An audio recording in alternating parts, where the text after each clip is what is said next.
آپ شہداء کی تدفین کریں، گارنٹی دیتا ہوں آج ہی کوئٹہ آؤں گا۔ سارے مطالبات مان لیے تو پھر تدفین پر شرط کیوں؟ دنیا میں کہیں وزیر اعظم کو بلیک میل نہیں کیا جاتا۔ وزیر اعظم عمران خان کا شہداء کمیٹی کے مطالبات پر رد عمل، مزید بولے مچھ میں مزدوروں کا بے دردی سے قتل ہوا، بھارت پاکستان میں فرقہ وارانہ انتشار پھیلانا چاہتا ہے، حکومت سانحہ مچھ کے متاثرین کو تنہا نہیں چھوڑے۔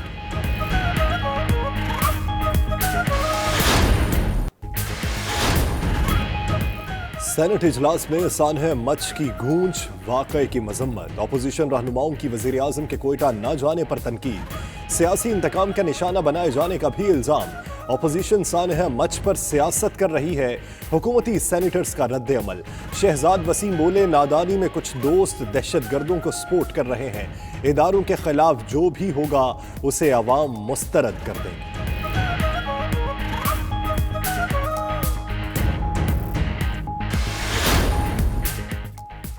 اپوزیشن جماعتیں قوم کو تقسیم کرنے کی کوششوں میں مصروف، وزیر اعلیٰ پنجاب عثمان بزدار کا بیان۔ فردوسہ شکوان بولی حکومت تحمل کا مظاہرہ کر رہی ہے مگر کرپشن کے آقاؤں اور ان کی اولادوں کو قانون سے 50 مائی مہنگی پڑے گی۔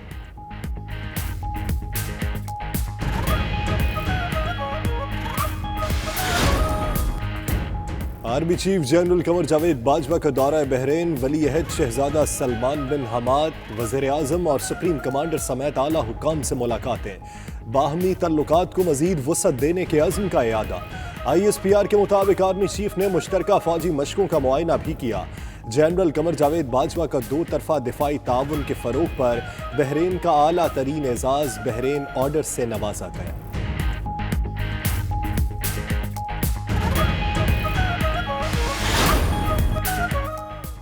پاکستان اور امریکہ کے درمیان اسٹریٹجک سطح پر دفاعی مذاکرات کا نیا دور، امریکی نائب سیکرٹری دفاع ڈیوڈ ہیویلے کی قیادت میں وفد کی GHQ آمد، مذاکرات میں سیکیورٹی امور اور 2 طرفہ دفاعی تعلقات کے فروغ پر بات چیت۔ ISPR کے مطابق chief of general staff lieutenant general Sahir Shamshad نے پاکستانی وفد کی قیادت کی۔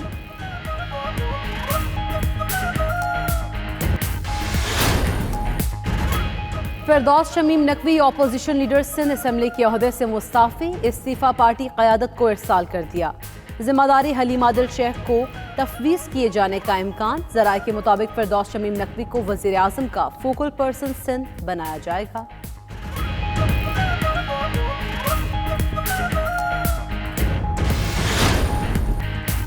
سپریم کورٹ میں حمزہ شہباز کی درخواست ضمانت پر سماعت، ٹرائل کب تک مکمل ہوگا؟ احتساب عدالت سے جواب طلب، کیس میں جو حقائق سامنے آئے ہیں وہ شرمناک ہیں، ٹرائل مکمل ہونے تک ملزم کو جیل میں رکھنا بھی مناسب نہیں، جسٹس مشیر عالم کے ریمارکس، سماعت 2 ہفتے تک ملتوی۔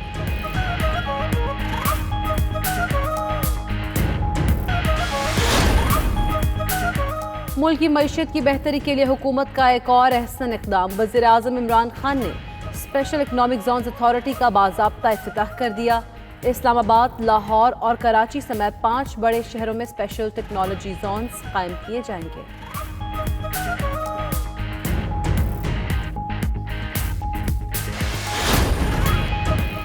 پاکستان اسٹاک ایکسچینج میں تیزی کا رجحان، 100 انڈیکس میں 480 پوائنٹس کا اضافہ، انڈیکس 45,800 سے تجاوز کر گیا۔ انٹر بینک میں ڈالر کی قدر میں 7 پیسے کمی، قیمت 159 روپے 95 پیسے ہو گئی۔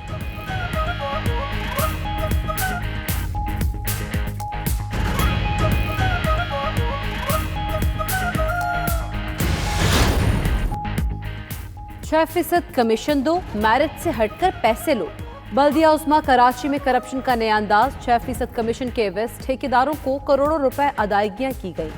محکمہ انجینئرنگ کی تیار کردہ کنٹریکٹرز کی لسٹ میں تبدیلی ہونے پر تنازع کھڑا ہو گیا، سیکریٹری مالیات اور سیکریٹری بلدیات پر من پسند ٹھیکیداروں کو نوازنے کا الزام۔